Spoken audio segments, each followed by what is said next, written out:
Zaczął pan od walca S-dur.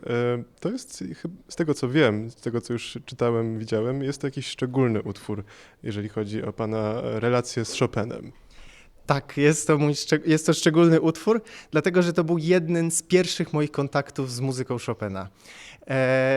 Keyboard, który dostałem od rodziców, jak miałem bodajże 4 lata, jako ostatni utwór miał wgrany ten walc. Można było go puścić, była też taka książeczka z nutami, oczywiście wtedy dla mnie dużo za trudnymi, ale ten walc utkwił tak we mnie i on przez takim dzieciństwie był w zasadzie dla mnie taki synonimem muzyki Chopina. Dlatego bardzo się cieszyłem, że zmienił się regulamin od poprzedniego konkursu i mogłem wykonać właśnie tego walca, bo jestem z nim szczególnie związany, a jak go gram, to przypomina mi się tyle pięknych wspomnień, że też to mnie w pewien sposób rozluźnia. Skoro mówimy o sentymentach, o tym, co już było, no to jest prawdopodobnie, no, jeżeli się nie zmieni regulamin, ostatni wielki konkurs chopinowski w pana życiu. Czy to jest taki moment nie tylko właśnie oczekiwania, co dalej, ale także no, sięgania jakoś pamięcią w te lata no, nie wiem, 2021, 15, to także były momenty, kiedy pan stawał na tej estradzie.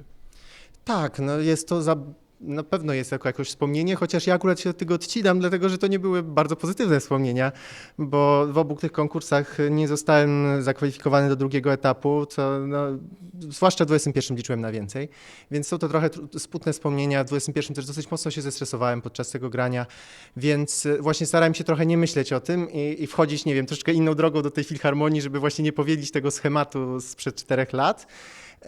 Ale za to zapomniałem o tym, że w sumie mam bardzo miłe wspomnienia z Filharmonii Narodowej sprzed 2 lat. I one właśnie wróciły w momencie, w którym wchodziłem na scenę. Biegłem na tę scenę i przypomniałem sobie granie koncertu Emol z Och Orkiestrą i to z kolei mi przywołało bardzo, bardzo pozytywne wspomnienia. Jak współczesny fortepian w porównaniu do historycznego sprawdza się konkursowo? Jest trudniej, jest łatwiej, czy to jest po prostu nie do porównania? Bardzo trudno to porównać, z tego względu, że każdy ma swoje plusy i minusy, że tak powiem. Na historycznym fortepianie można znacznie więcej oddać takich chopinowskich niuansów, zwłaszcza kiedy się gra w mniejszej sali, tam jak graliśmy w sali kameralnej. Wszystko słychać, kto jaki ma dotyk, jaką ma barwę, jaką ma artykulację, czy realizuje drobny zapis chopinowski, pedalizację.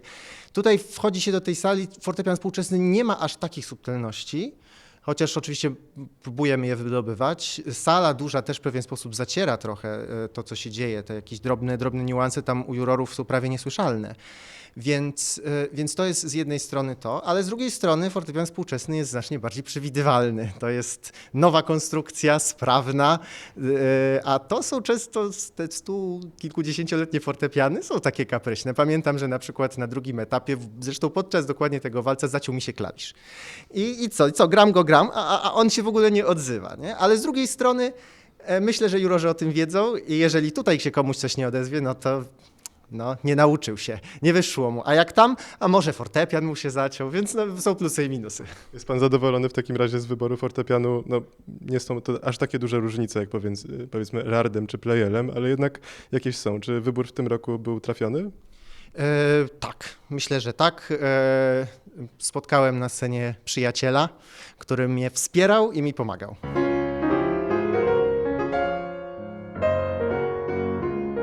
Konkurs chopinowski w Polskim Radiu.